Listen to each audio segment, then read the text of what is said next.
Hi world, it's Thursday the 17th of April 2025 and as you can see from behind me, I'm doing a video today on the upcoming Mars-Pluto opposition, which will be exact in 9 days time, but it's well within range now and there's going to be a lot of big changes in this next 5 or 6 days. But first, I want to take 30 seconds of your time. As all of you will be no doubt sick of hearing from me by now, I'm doing this big gig in 2 weeks' time. Shifts Happen with Rick Levine, Penny Thornton, Nick Campion, Alexis Trenoweth. So as of today, I am delighted to make a first announcement to everyone that from this moment on, we are going to be streaming the event. We'll be live streaming it. And tickets are available now. Go to the link beneath this video. And if you want to have a virtual front row seat at Shifts Happen, this can happen. There are only a limited number of streaming tickets available at the moment. We may be able to make more happen depending on demand. And for all of my wonderful friends and viewers in America and Australia and the other inconvenient time zones, we will use those links to let you watch the recording after the event for a limited time only. Okay, back to the video. This is Mars opposite Pluto, but Mars and Pluto are Roman names.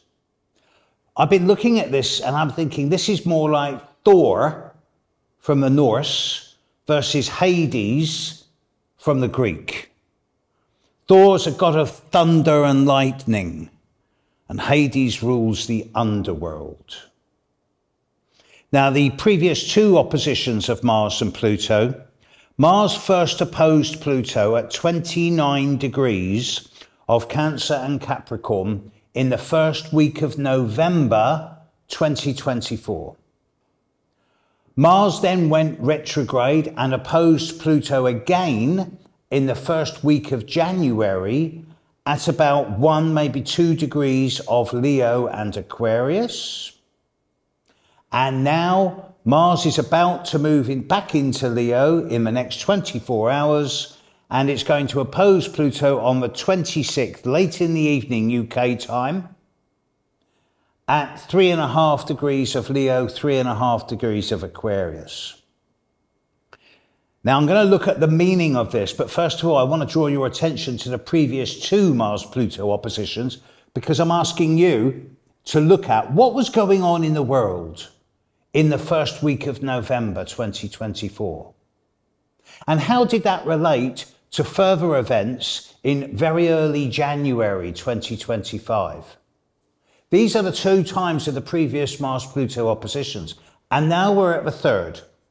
So it seems to me that the events of this coming 7, 8, 9, 10 days through to the end of April are in many ways summing up what's been going on in the world collectively since both early November and early January. Now, the nature of Mars opposite Pluto is actually very challenging indeed. Mars is about action, projective, assertive, violent, aggressive, bravery, heroism, courage, violence, aggression, conflict. Pluto deals with the underworld. It deals with intensity and extremes, compulsion and obsession, fear, phobia, paranoia. But it also deals with purging and detoxing, cleansing, purifying and eliminating, as well as transformation, regeneration and rebirth. So to have Mars, the god of war, but also the capacity for being dynamic, projective and assertive, in a kind of thunder and lightning position in Leo, opposite Pluto, the lord of the underworld, in early Aquarius, it seems to me that there's a lot of endings coming up in the short-term future. Now, I'm deliberately not using the word death because I don't think it is a death as in the conventional sense of understanding that word. But I do feel that before the end of April, there's going to be 1 or 2 startling surprises in the world that's going to shake the foundations of the world as we know it at the moment. In this last 6 months, since early November of last year, there's been a great deal of hype and spin. And it all seems as if the bubble's about to burst, but it's not going to burst like, boom, an explosion. It's going to burst more like homeopathic laser. There's going to be some type of sharp, incisive development in the next few days that's going to both shock the world and release the pressure, release the steam. Now, this could happen in a number of areas. It could be militaristic, economic, political, financial.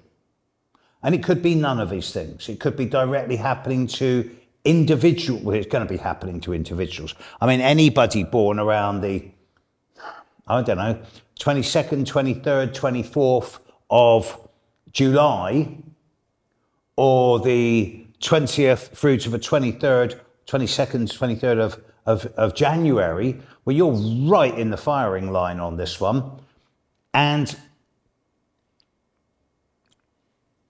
it's incisive, direct, acerbic, sharp, to the point. Now, it'd be very easy for a lot of people to start pointing fingers and casting blame, because it's far easier to blame someone else than to deal with your own, almost swore there, your own problems. But that's exactly what needs to be done now. We need to look at ourselves and ask ourselves, are we actually dealing with our own stuff, or are we projecting it on some type of receptive figure, invisible enemy?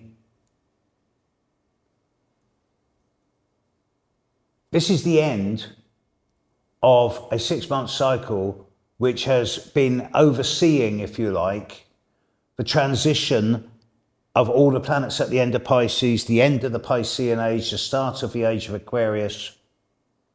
As we get into early May, Mars and Pluto begins to pull apart and we enter a whole different energy field. That's not to say it's going to be easier, but it's not going to be as intense and extreme, because the nature of Mars-Pluto can be, and the negative side, incredibly destructive. Implosive as much as explosive. It can be surgically sharp and acute.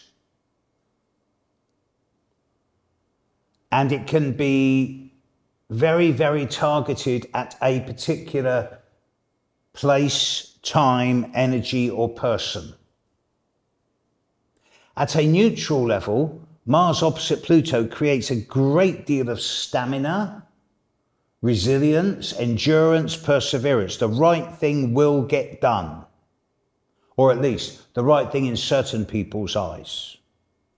If I were to put a positive spin on this, because there's always a positive, Mars opposite Pluto in fixed signs as the finale to what's been going on for the last 6 months is going to be some type of breakthrough instead of breakdown. And in many ways, it's going to liberate us from the morass, the density and the pressure that's been around since the start of November. I'm not in the habit of advising politicians and world leaders. But if I were, I would be saying that over the period for the next 9 days, I would take caution in exposing myself to too much risk,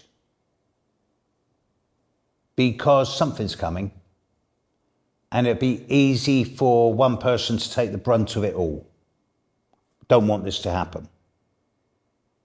As we get into the end of April and Mars-Pluto finishes and begins to fade into the background, not to come back again for nearly a couple of years, then we can all breathe a lot deeper. Now, there's lots of stuff coming up later in the year, in early June, in mid-August, in mid-September. And this is all the prelude to what's happening in early 26. And I'm on record as having said this is the most concentrated and compressed time of change in human history, and I still stick to that. But this last 6 months has been really intense, and it's been forcing us into a corner, shoehorning us into the narrow end of the pencil sharpener. And now we're going to see some type of resolution. But in the very short-term future, be cautious, especially if you've got planets in the first 3 or 4 degrees of the fixed signs, Taurus, Leo, Scorpio, Aquarius. This period from now through to the end of April is volatile. It is, I use the word risky a lot because I don't like using the word dangerous. But this is dangerous. So I guess I'm appealing for everyone to actually use their common sense, which is not as anywhere near as common as we might like. By the time we're into early May, it all begins to calm down. And early May is where I'm doing shifts happen. And we're going to be there's people coming from 19 different countries now. We're going to be in a great position to sort the world out from there. Just be cautious in the next few days, folks. Take care now. Be good. Bye.